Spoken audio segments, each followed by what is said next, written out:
Well, weeks after the new traffic laws came into effect, authorities are again sending a stern warning to motorists who don't adhere to the new rules of the road. Our Desmond Saunders took to the streets this morning to get responses from motorists and concerns from traffic police. While a number of motorists are applauding the new traffic regulations, there are some who are still trying to adjust to the new rules of the road. ZNS News took to the streets to hear the concerns of motorists. A smooth ride for some, a painstaking process for others. I'm obeying the roads and I appreciate them. The only thing is, I just hoping that the new one where you could go left on the red light, they just have to put up signs in certain areas. There's some places where you're not quite sure which lane that you're supposed to go into after you go across the intersection, right? I have a little concern about that in some places. Police Constable 549 Patrick Camp from the Royal Bahamas Police Force Traffic Division, one of many traffic officers on the streets observing the new rules. Some 50 motorists were ticketed on the weekend for various traffic infractions. He hopes their presence on the streets could reduce those offenses. We have persons coming out of a long line of traffic and then making their way in whichever direction they go and failing to keep left by overtaking a number of vehicles. That is dangerous. It is dangerous for persons who are crossing. It is dangerous for persons who might want to make a turn and not aware that you're coming from behind. That is a big problem. The effective use of yellow boxes by motorists is another concern being expressed by the constable. If the traffic light is green ahead of you, but the traffic is also at a stop, why would you enter into the box? Just remain where you are. And when the traffic starts to move, then it's okay for you to follow suit, because you know you'll be able to clear that box.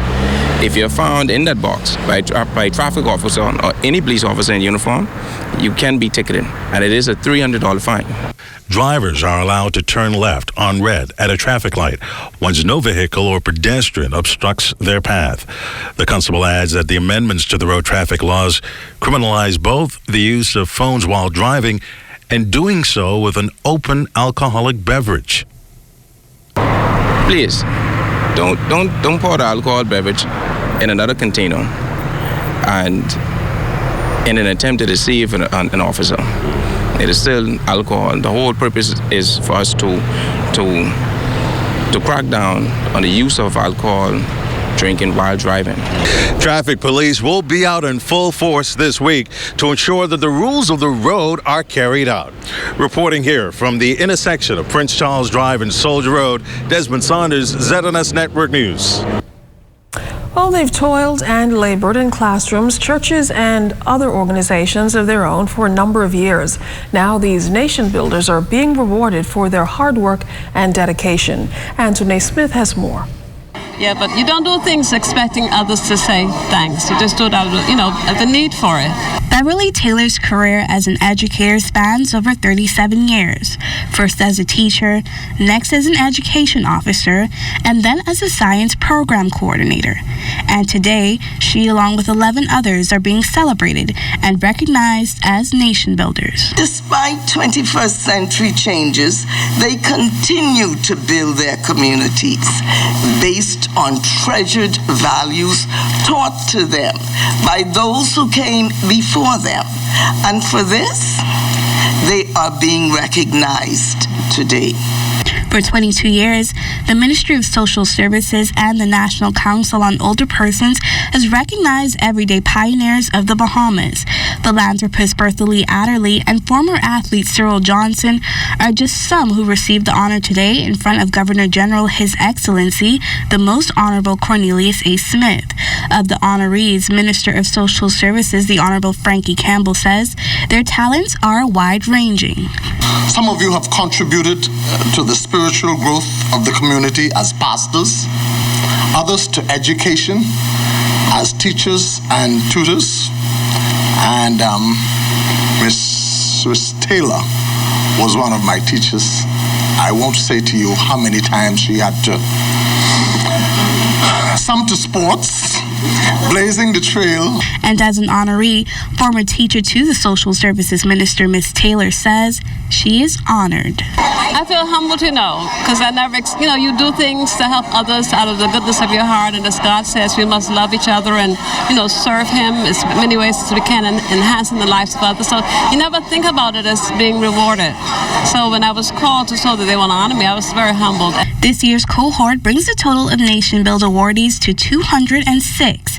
And as the ceremony brings National Older Persons Month to a close, Minister Campbell leaves this message to all the unsung heroes across the Bahamas. You have helped to make the Bahamas the beautiful place that it is.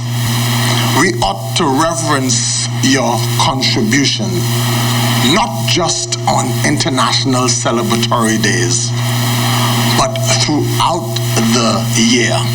Anthony Smith, ZNS Network News. Well, it's official. Come May 2020, the Ministry of Tourism will host the 18th annual CACIC Awards, but they need the public's help to submit those nominations. The deadline for nomination is January 31st, 2020. Nomination applications can be found online at www.cacicawards.com or at any tourism office. Director General of Tourism Joy Jibrelu says the CACIC Awards is an opportunity to showcase and attract the best and brightest in tourism. If you know that person who has gone above and beyond, that person who has excelled, that person who should be recognized, and I ain't just talking about here in Nassau, whether it's in Nagua in the south and Mayaguana, or Bimini, Abaco, Grand Bahama in the north, please put them forward to be nominated and considered for a CACIC Award.